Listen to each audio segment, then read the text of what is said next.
Hi, good afternoon. My name is Daryl Kwao. It's time for business, and the collapse of several financial institutions has been blamed partly on poor corporate governance structures, but it appears the central bank may have to fix its own structures too. Corporate governance expert Professor John Bright Aheto has been speaking to my colleague Norvan Akwa-Hayford about the lapses within the central bank. It's only in Ghana that we can make that argument. It's only in Ghana. Somebody must be accountable to somebody. The governor of the central bank must be accountable to the board. The board must be accountable to somebody. Somebody must make a policy, somebody implement it. So what we have now, which I've always kept saying, and this abnormally started from Agama's days, the longest serving governor of Bank of Ghana. Those days, they made the rules, they implement them up to today. Nobody has the nerve to say, no, that is not the best thing to do. That's not the right thing to do. It's not the best thing. The CEO is the governor, full stop. There must be a board. He is a member of the board. But not to chair it? Not to chair it at all.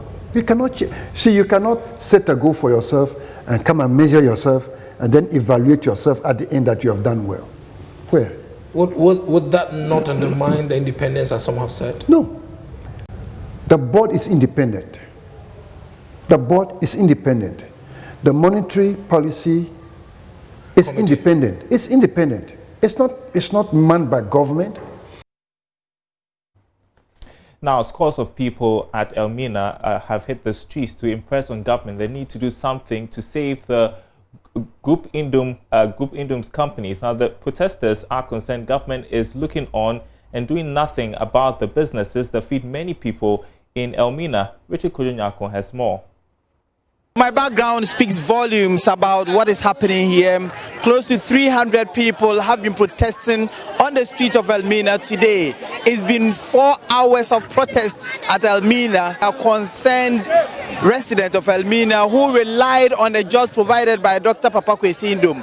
They want government to reconsider its decision to collapse the businesses of Group Indom. They say Dr. Indom is like their dad, like their mom, like a breadwinner, if you like.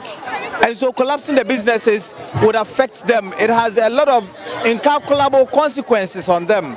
So they want government, insofar as government has been able to support some local banks, they want government to also lend a helping hand or some kind of support for Dr. Papa Kwesi Ndom, because the people here in Elmina are suffering and they will be the hardest hit should this happen to them. In 1874, the colonial administration attacked a respectable and responsible entrepreneur from Elmina. We have not had another industrial icon in this town. The closest we have had is Dr. Papa Kwesi Ndom. Regrettably, the same vindictiveness, hatred, backbiting, and destructive tendency which the colonial administration meted out to implement is being repeated by our own self-government to Dr. Indom and his businesses after 150 years. We, the people, have not seen any prominent indigene of the land with such an entrepreneurial skills, talent, and gifts like Dr. Papa Kwesi Ndom. It is for this reason that we believe such people are rare.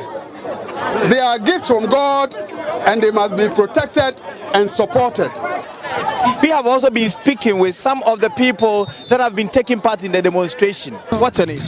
Frederica. Now, about 17 and when you watch it, oh, because because our father, we collapsing the Ninjumena. It's your father, the Ninjumena, the man. And why to am a young brain, my one and OG in Dominijuma.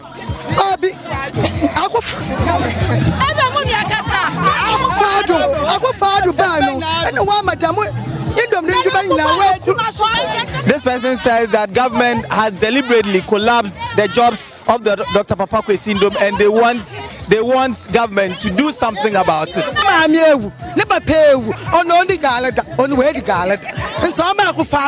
I will find woman and son on the Indomoyan.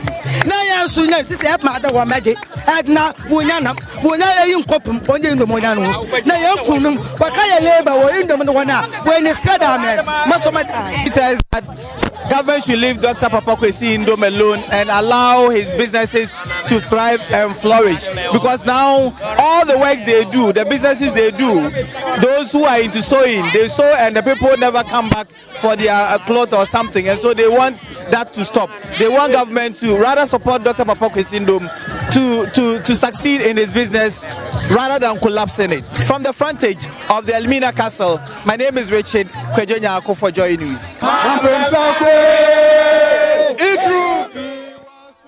Interesting times ahead, and there's more business news at the top of the hour when Emmanuel Abadjiri comes your way with the market. Please do stay tuned.